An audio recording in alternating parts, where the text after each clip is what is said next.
اور اس وقت 98% لوگوں کو گولڈن کارڈ فراہم کیے جا چکے ہیں۔ لیفٹیننٹ گورنر نے تقریب کے دوران نیشنل ہیلتھ مشن کے تحت کام کرنے والے فوت شدہ ملازمین کے لواحقین کو 10 لاکھ روپے کے ایکس گریشیا چیک فراہم کیے۔ انہوں نے اس موقع پر ملازمین اور اہلکاروں کے کام کی سراہنا کرتے ہوئے کہا کہ سرکار ان کی قربانیوں کو ہمیشہ یاد رکھے گی۔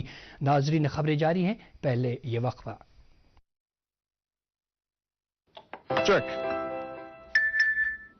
جانا پڑے گا۔ ارے بازی چھوڑ کے 1 مہینہ گزر گیا کمپلین کیے ہوئے، بینک ریفنڈ ہی نہیں کر رہا۔ کمپلین کرنی ہے۔ ارے تشریف رکھیے جناب، یہیں سے کر لیجیے RBI کے ombudsman کو۔ کیسے؟ RBI سے تسلیم شدہ NBFC یا ڈیجیٹل لین دین کے جتنے بھی پلیٹ فارمز ہیں ان کی شکایت آپ کر سکتے ہیں گھر بیٹھے بیٹھے RBI کے CMS پورٹل پر۔ یہ ہو گیا چیک میٹ۔ کمپلین کریں گے کیا؟ RBI کہتا ہے جانکار بنیے، چوکنے رہیے۔ خبروں میں آپ کا پھر سے خیر مقدم ہے۔ وزیر اعظم نریندر مودی نے آج ویڈیو کانفرنسنگ کے ذریعے اتر پردیش کے بستی ضلع میں سنسد کھیل مہاکمبھ 2023 کے دوسرے مرحلے کا افتتاح کیا۔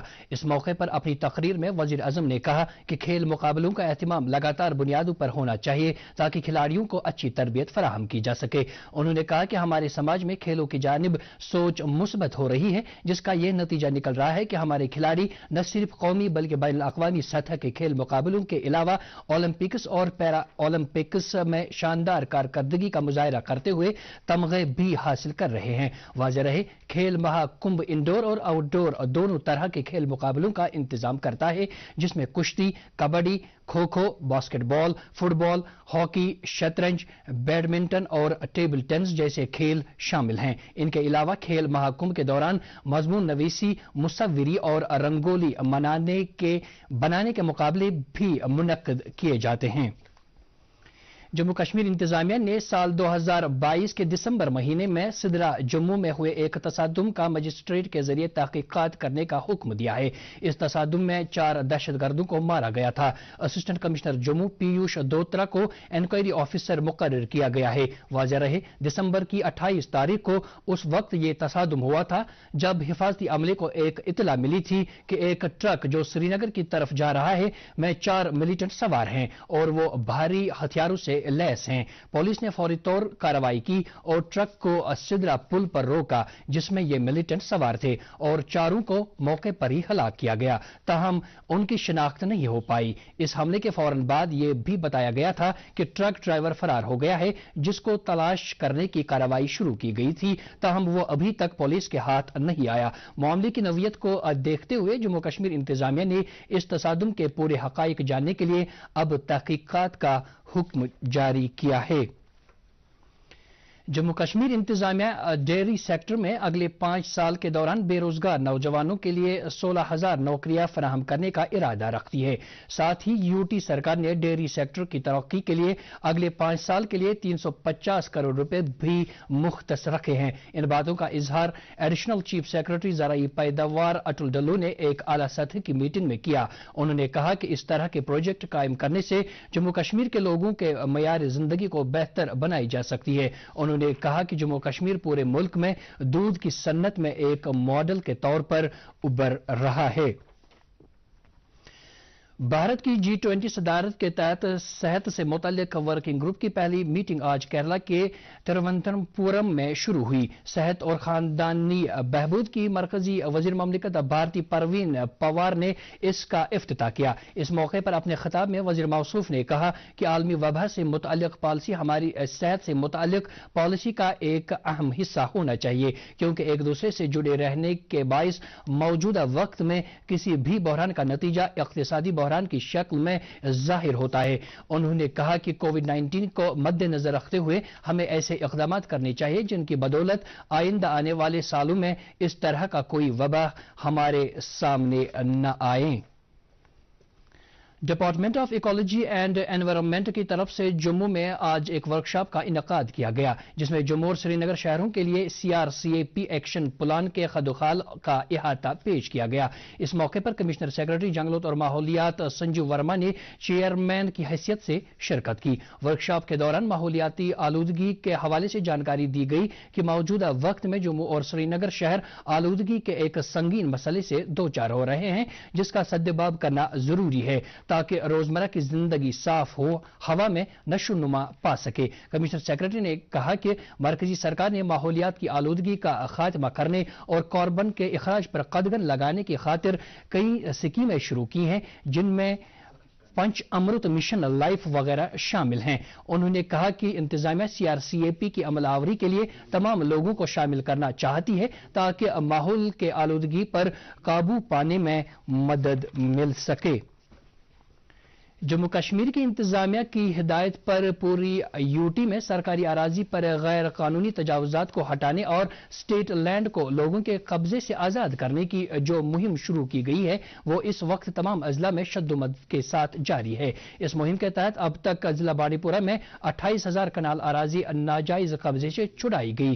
ضلع ترقیاتی کمشنر بانڈی پورہ ڈاکٹر اویس احمد نے مہم کی تفصیلات بتاتے ہوئے کہا کہ اگر عوام خود سے سرکاری زمین چھوڑنے کے لیے تیار ہو جائیں گے تو انہیں کسی بھی کارروائی کا سامنا نہیں کرنا پڑے گا، اور اگر لوگ سرکاری احکامات کو عمل میں نہیں لائیں گے تو ان کے خلاف قانونی کارروائی ضرور کی جائے گی۔ لہذا عوام سے اپیل کی جاتی ہے کہ وہ اگلے 3 دن کے اندر کسی بھی طرح کے سرکاری زمین سے اپنی تجاوزات کو از خود ہٹانے کے لیے آگے آئیں۔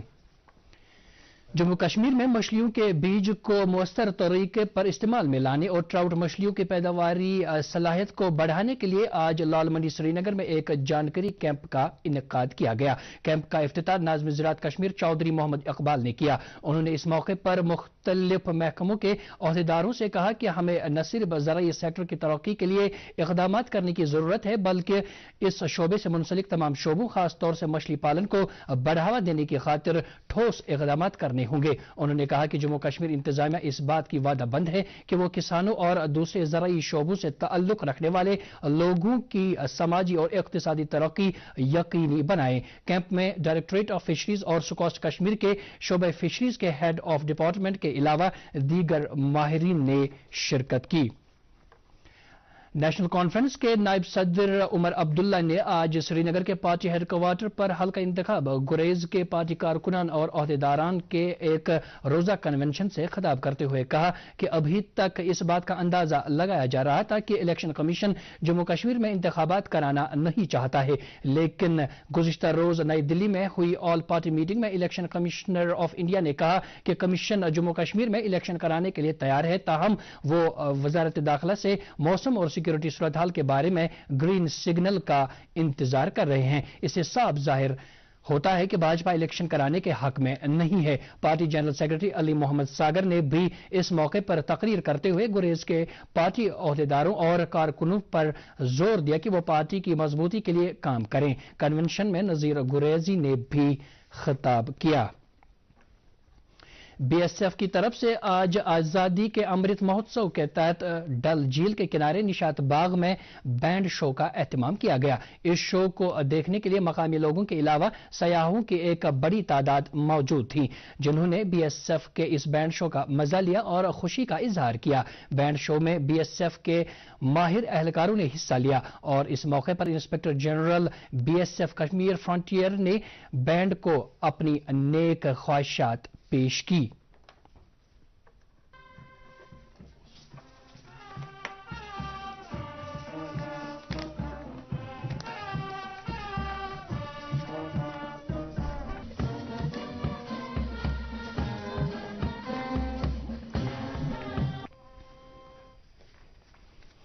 وادی میں سردی کی لہر جاری ہے اور سیاحتی مقامات سمیت دیگر اضلاع میں رات کا درجہ حرارت لگاتار کم ہو رہا ہے۔ محکمہ موسمیات کے مطابق دن میں دھوپ نکلنے اور رات کو مطلع صاف رہنے کے باعث درجہ حرارت کم ہو رہا ہے۔ اسی دوران سری نگر میں کل رات کا کم سے کم درجہ حرارت -4.3 ڈگری سیلسیس ریکارڈ کیا گیا، جبکہ قاضی گنڈ میں اب تک کی سب سے سرد ترین رات درج کی گئی، جہاں درجہ حرارت -7.4 ڈگری سیلسیس ریکارڈ کیا گیا۔ پہلگام میں -11.7 ڈگری سیلسیس اور گلمرگ میں 11.3 ڈگری سیلسیس ریکارڈ کیا گیا۔ جموں میں رات کا کم سے کم درجہ حرارت 4.5 ڈگری سیلسیس ریکارڈ کیا گیا، جو 2.6 ڈگری سیلسیس معمول سے کم تھا۔ محکمہ موسمیات نے پیش گوئی کی ہے کہ جموں کشمیر میں اگلے 24 گھنٹوں کے دوران موسم خشک تاہم مطلع جزوی طور پر ابر آلود رہنے کا امکان ہے۔ اسی دوران سری نگر میں آج دن کا زیادہ سے زیادہ درجہ حرارت 6.6 ڈگری سیلسیس، جبکہ جموں میں آج دن کا زیادہ سے زیادہ درجہ حرارت 17.2 ڈگری سیلسیس ریکارڈ کیا گیا۔ اس کے ساتھ ہی اردو خبروں کا یہ بلٹن ختم ہوا چاہتا ہے۔ مزید خبروں کی تفصیل جاننے کے لیے آپ ہمارے ٹویٹر ہینڈل اور Facebook page @DD News Srinagar follow کر سکتے ہیں۔ اس کے علاوہ یہ خبریں یوٹیوب پر بھی دستیاب ہیں۔ اس وقت آپ سے اجازت چاہیں گے۔ اللہ حافظ۔